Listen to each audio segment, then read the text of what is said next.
भगवान श्री कृष्णाय नमः। गोपाल भगवान श्री कृष्णाय नमः। Hare Krishna Hare Krishna. Hello guys, welcome back to our channel. তো কেমন আছো তোমরা সবাই? আশা করছি সবাই খুব ভালো আছো, আর আমিও কিন্তু খুব ভালো আছি। আর তোমরা সবাই জানো আজকে জন্মাষ্টমী, তাই জন্য দেখো একদম স্নান করে রেডি হয়ে গেছি। আর এখন আমাদের বাড়িতে পুজো হবে, তার জন্য ঠাকুরমশাই চলে এসেছে পুজো করার জন্য। তো আজকে ব্লগটা দেখতে থাকো একদম কন্টিনিউ। তো চলো, আজকে তো অনেক বৃষ্টি হচ্ছে, তোমরা নিশ্চয়ই আমার কণ্ঠস্বরে বুঝতে পারছো, মানে আওয়াজটা আসছে বৃষ্টি, তোমরা নিশ্চয়ই বুঝতে পারছো। স্নান টান করে ব্যাস রেডি হয়ে গেছি, ঠাকুরমশাই এসেছে আর জাস্ট বৃষ্টি হয়েছে। তো চলো এখন ঠাকুরমশাইয়ের ঘরে ওখানে পুজো করছি ওই পাশের রুমে।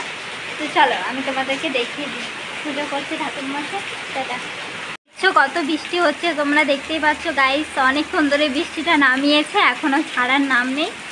তো কখন ছাড়াবে তাও জানি না, মনে হয় একদম পড়তেই থাকবে বৃষ্টিটা, একদম অনেকক্ষণ ধরেই পড়ছে, এখনও পর্যন্ত ছাড়াবে না। তো যাই হোক, কি আর করা সেই ভালো। भगवान श्री कृष्णाय नमः। गोपाल भगवान श्री कृष्णाय नमः। हरे कृष्ण कृष्ण कृष्ण हरे हरे, हरे राम राम राम हरे हरे। हे कृष्ण करुणा सिंधु दीनबंधु जगतपति। তো দেখো ঠাকুর মশাই এদিকে পুজো করছে, আর আমরাও কিন্তু ছিলাম ঠাকুর ঘরে, সবাই ছিলাম। আজকে আমরা সবাই উপোস করেছিলাম। তো দেখো এখন পুজো হচ্ছিল, আর আমার মা দিদি ওরা সবাই কিন্তু উপোস করেছিল আজকে। আর বৃষ্টি কিন্তু পড়েই যাচ্ছিলো, বৃষ্টি কিন্তু একটুও ছাড়ায়নি। আমি ওর ঘর থেকে এখনই এলাম, মানে ভিজে ভিজে একটু ভিজে গিয়েছিলাম। তো বন্ধুরা তারপরে তো পুজো হয়ে গিয়েছিলো, আর দেখো মা কিন্তু এখানে আমাদের গোপালকে এখন প্রসাদ খাইয়ে দিচ্ছিল, আরও সবাইকে সব ঠাকুরকে কিন্তু খাইয়ে দিচ্ছিল প্রসাদ।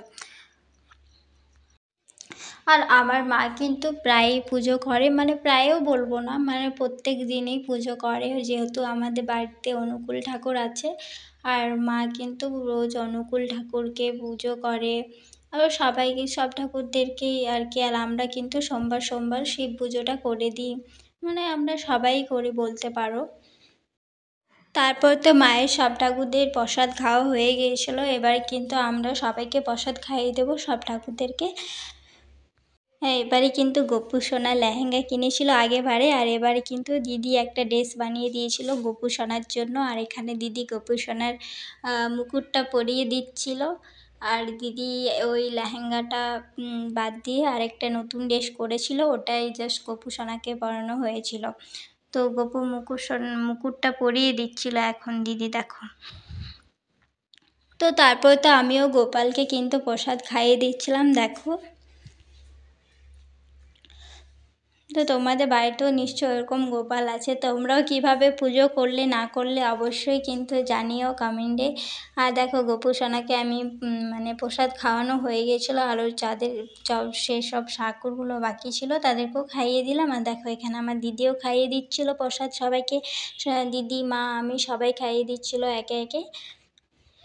তো চলো বন্ধুরা তোমাদের একটু আমাদের গপু সোনাকে দেখিয়ে দিই। এই যে হচ্ছে আমাদের গোপাল, দেখো কত সুন্দর লাগছে তাই না? একটা গোপাল দেখো কিন্তু সবাই বসে আছে আর কি সুন্দর হাসছে, আমার তো ভীষণ ভালো লাগছে। দেখো তোমাদেরও ভালো লাগবে, খুব সুন্দর লাগছে দেখতে, বলো কমেন্টে অবশ্যই জানিও। দেখো এখানে আমার দিদি লুচি ভাজছে গরম গরম, দেখো কতগুলো ভাজা হয়েছে। আজকে যেহেতু কৃষ্ণ পূজা ছিল তাই জন্য আজকে আমরা কেউই ভাত খাবো না, তাই জন্য গরম গরম লুচি ভাজা হচ্ছে দেখো। আরও এখন অনেকগুলো ভাজতে বাকি আছে, আর এইগুলো ভাজা হয়েছে।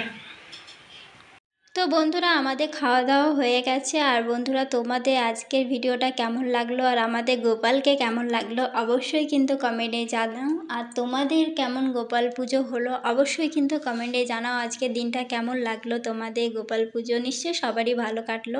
তো আজকের ভিডিওটা এই পর্যন্তই, ভালো লাগলে সাবস্ক্রাইব, টাটা।